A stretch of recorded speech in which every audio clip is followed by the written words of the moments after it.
नमस्ते भारत, मैं हूं भूमिका मेहता, अपने देश की बेटी और अपने भाई की बहन सुशांत सिंह राजपूत की बहन। पिछले ऑलमोस्ट 2 साल से मैं जस्टिस के लिए लड़ रही हूं। तो जिसने मेरी चैनल को अब तक नहीं समझा कि मैं किस बारे में बात करती हूं, तो सिर्फ मैं जस्टिस के बारे में बात करती हूं। मैं बॉलीवुड नेपोटिज्म के बारे में बात करती हूं। मैं एंटी नेपोटिज्म में बिलीव रखती हूं। मैं चाहती हूं कि आज की जो पीढ़ी है वो मेरी सोच को समझे, सोचे कि मैं क्या कह रही हूं। हर बार गलत इंटेंशन से कमेंट्स ना करके सही इंटेंशन से अगर मेरी वीडियो को सोचे समझे, सुने ठीक से, तो पता चलेगा अगर मैं इस जनरेशन की यूथ होकर आवाज उठा सकती हूं तो मुझसे आगे की जो जनरेशन है वो क्या नहीं कर सकती है। तो प्लीज मुझे सब्सक्राइब करिएगा, शेयर करिएगा मेरे व्यूज जो मैं रखती हूं, और लाइक करिए अगर आपको पसंद है तो, बट जरूर सब्सक्राइब करिएगा, क्योंकि मैं चाहती हूं कि जितनी जनता मेरी इन बातों को सुने उतना ही ग्रोथ हो हमारी सोच में। एनीवेज, मुद्दे पे आती हूं।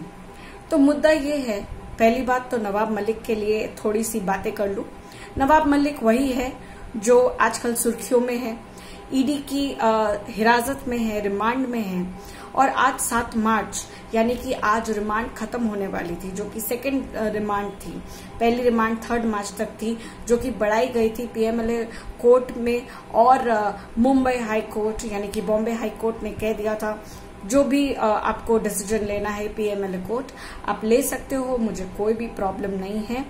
एंड पीएमएलए कोर्ट ने भी ईडी को मतलब सैंक्शन किया, सॉरी दवाई खाती हूँ तो ज्यादा हो जाता है, तो सैंक्शन किया कि ये रिमांड बढ़ा दी जाए और ये रिमांड 7 मार्च तक की जाए, क्योंकि ईडी का कहना था कि कोई भी तरह से ये नवाब मलिक कोई भी हमारे क्वेश्चन का ठीक से जवाब नहीं दे रहे हैं।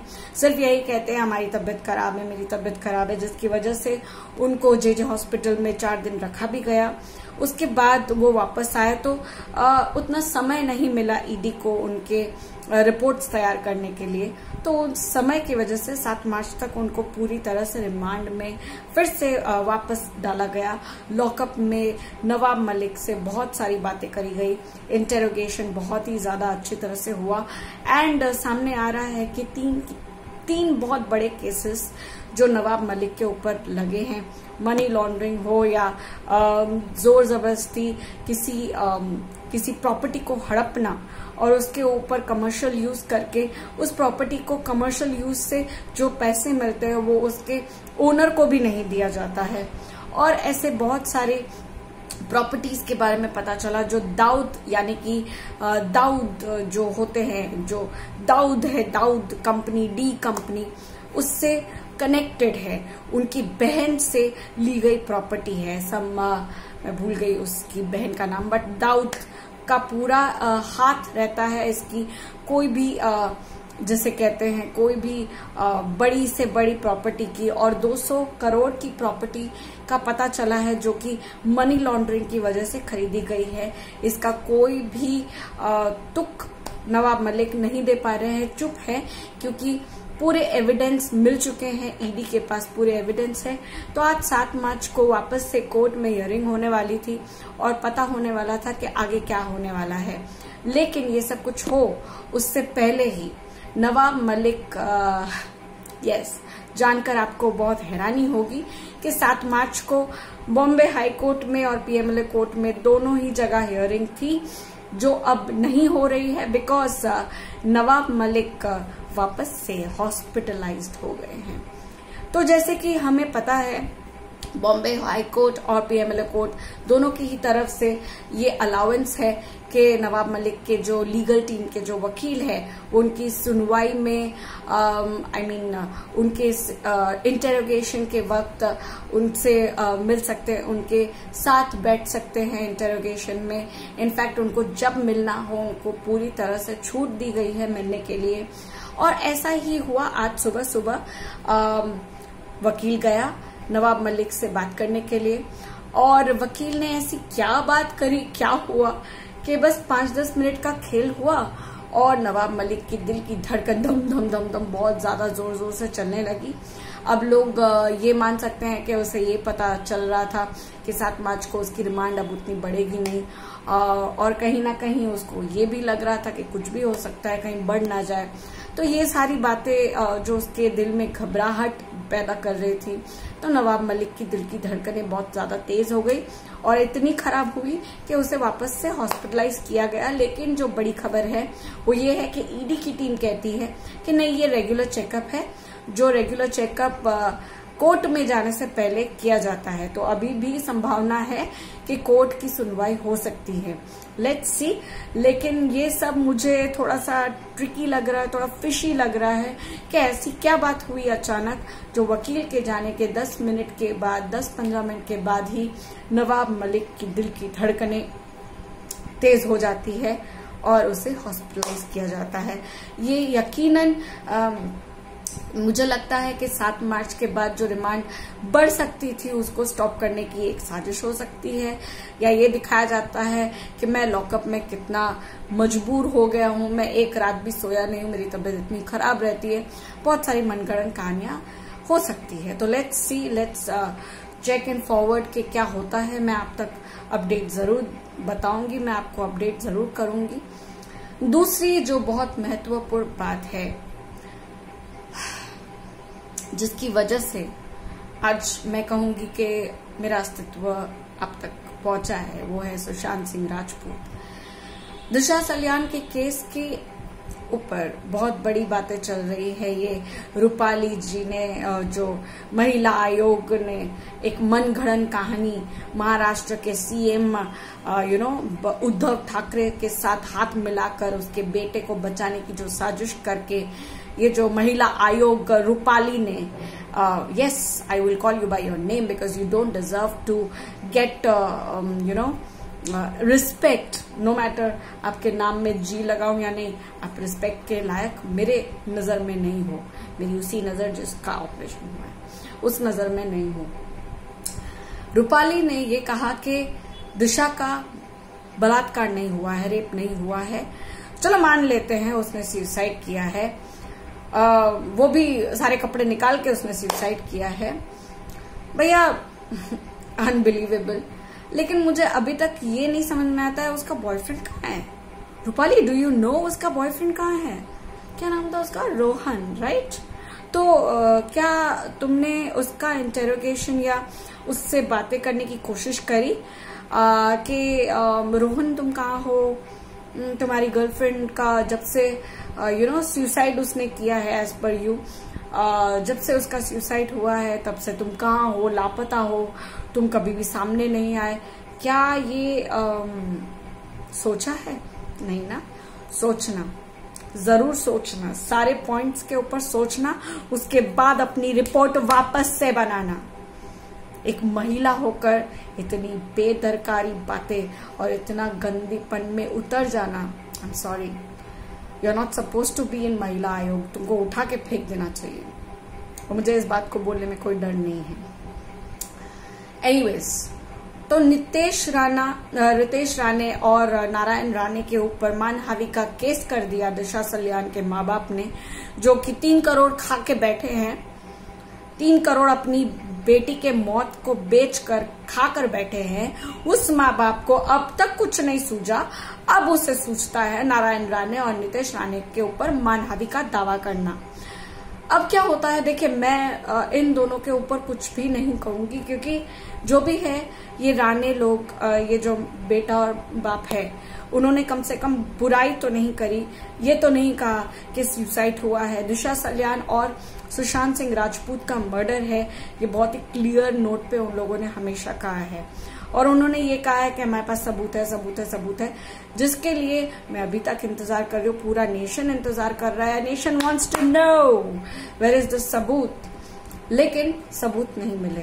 अब इंस्टाग्राम पे कुछ ऐसी वीडियोस डाली जा रही है, मुझे हर्ष ने भेजी एक वीडियो, जो उसको मोनालिसा जाना, जो मेरी बहुत ही प्यारी सब्सक्राइबर है, I love you both, and उन लोगों ने बहुत तरीके से जांचने की कोशिश करी और उन्होंने कहा कि भूमिका दीदी को एक बार देते हैं, क्या कहती हैं वो। तो मैंने उनको समझाया कि ये जो बातें उन्होंने करी नितेश राणे ने, एक कैंपेन खोल के वो क्यों की? इतने वक्त के बाद क्यों की? क्योंकि उसके पापा के ऊपर और उसके ऊपर मानहानि का दावा लगा है। उनके ऊपर अरेस्ट वारंट आ सकता है कभी भी। ये डर के मारे उन्होंने एक कैंपेन शुरू किया, एक कैंपेन खोला जहां पर उसने बड़े बड़े A4 साइज के पन्नों पे पोस्टर पे सुशांत सिंह राजपूत, दिशा सल्यान, फिर हमारी आनंदी धवन और बीरभूम से जो नेपाल बॉर्डर से एक लड़की जो NGO से रहती थी सुशांत सिंह राजपूत के साथ एक बच्ची। अब ये मैं नहीं कहती, लेकिन उसने ये सारी रिपीटेशंस ही करी है। देयर इज नो सबूत, आज तक कोई सबूत इन दोनों के मुंह से आया नहीं है। But I truly respect them, मैं उनके साथ हूं। मानहानि का दावा उनके ऊपर नहीं होना चाहिए, मैं ये कहूंगी, क्योंकि वो जो भी कर रहे हैं at least they are for Disha and Sushant Singh Rajput. They are not like Nawab Malik, they are not like Uddhav Thackeray, they are not like Aditya Thackeray, they are not like सूरज पांचोली, आदित्य पांचोली के तरह गिरे हुए लोग में से नहीं गिनती हूँ मैं इनको। हाँ ठीक है, खुद के ऊपर थोड़ा सा अटेंशन पाने के लिए, बट अभी तक उन लोगों ने सबूत नहीं दिए। फिलहाल जो वीडियो मुझे मिली उसमें वही सारी बातें हैं कि आनंदी धवन और सुशांत सिंह राजपूत का एक साथ मर्डर हुआ है, और ये मर्डर 14 जून को नहीं 13 जून की रात को ही हुआ है। जो कि मैं बार बार चीख कर हर बार यही कहती हूँ टिकटॉक के टाइम से कि CCTV कैमरास 13 जून को कैसे खराब हो सकते हैं। अगर मेरी बिल्डिंग के या मेरे फ्लैट के साइड के CCTV खराब होते हैं, दूसरी साइड के, दूसरी बिल्डिंग के, तीसरी बिल्डिंग के सारे CCTV कैमरास कैसे एक साथ खराब हो सकते हैं। और हमें बहुत अच्छे से पता है सुशांत सिंह राजपूत की बॉडी के साथ और एक बॉडी जुड़ी हुई थी, जो कि बहुत ही ज्यादा क्लियर है। ये हम लोग ने बहुत बार मतलब सबूत दे दिए हैं सारे यूट्यूबर्स ने, मतलब पागलों की तरह यूट्यूबर्स हम लोग ये सबूत दे चुके हैं कि देयर वर 2 बॉडीज एक स्ट्रेचर पे। बहुत ही बड़ी स्ट्रेचर मंगाई गई थी। इनफैक्ट कर्ली हेयर्स दिखे थे लड़की के जो बाहर की तरफ गिर रहे थे, और एम्बुलेंस एक नहीं 2 एम्बुलेंस थी। हम लोगों को सब कुछ पता है। आनंदी धवन, अब नारायण राणे ने ये कहा कि आनंदी धवन को बहुत बुरा लगा दिशा सल्यान के मर्डर का सुन के, and she was so much shocked कि वो आ रही थी सुशांत सिंह राजपूत के पास ये कहकर के वी शुड डू समथिंग, हम सब एक एक करके खत्म हो जाएंगे वरना हमें मार दिया जाएगा। और वही हो रहा है, वही हम देख रहे हैं, वही हुआ है उनके साथ। तो ये सारी बातें मुझे लगता है कि we already know, so there is no सबूत। सो प्लीज इंस्टाग्राम पे या कहीं पे भी आप ये वीडियोस देखें तो मेंशन करिए कि वी नीड सबूत, वी नीड प्रूफ्स। अगर आज नहीं तो कभी नहीं। तो नारायण राणे और नीतीश राणे, मैं आपसे रिक्वेस्ट करती हूँ कि अगर आपके पास रियली सबूत है जो आप कहते हो हमेशा, बिकॉज आपने एक बंदे का नाम भी नहीं लिया, आपने कहा कि ये उस वक्त मौजूद थे, ये गवाह है, इनको सिक्योरिटी मिलनी चाहिए। तो वो सिक्योरिटी हम किसको दें? आप जब तक मुंह खोल के नहीं बताओगे कि किसको ये सिक्योरिटी दे, ना उसका अता, ना उसका पता, ना उसका नाम, ना उसका पहचान, तो हम किसको सिक्योरिटी दें? ऐसे नहीं चलता, ऐसे नहीं चलता। मैं तहे दिल से आपको रिक्वेस्ट करती हूँ दोनों को कि अगर आपके पास सबूत है तो प्लीज निकाल के दीजिए। बाकी मैं तो बिलीव करती हूँ कि 13 June was the day when our beloved brother Sushant Singh Rajput was being brutally murdered. And मुझे नहीं लगता कि मैंने ये बारे में कितनी बार मैंने ये इन बारों में वीडियोस बनाई है। सो there is nothing new in it. So please believe what is there. I mean reality पे हर वीडियो को सुनकर बिलीव मत करिए, उसके अंदर घुसिए, उसके अंदर जांचिए कि क्या हो सकता है, क्या हुआ है। बाकी आपकी मर्जी, साथ दीजिएगा आप मेरा, जैसे कि मैंने आपको कहा। अगर आपको अच्छा लगे तो डू सब्सक्राइब, शेयर, लाइक ये मैं अब बोलना शुरू कर रही हूँ क्योंकि मुझे चाहिए कि मुझसे जितनी ज्यादा जनता जुड़े उतनी ज्यादा जनता यहाँ से खुले। बाकी आपकी मर्जी। As I always say, we want justice and we will get justice. Till my last breath मैं लड़ाई करने के लिए तैयार हूँ और मैं कर रही हूँ। सो जय हिंद, धन्यवाद।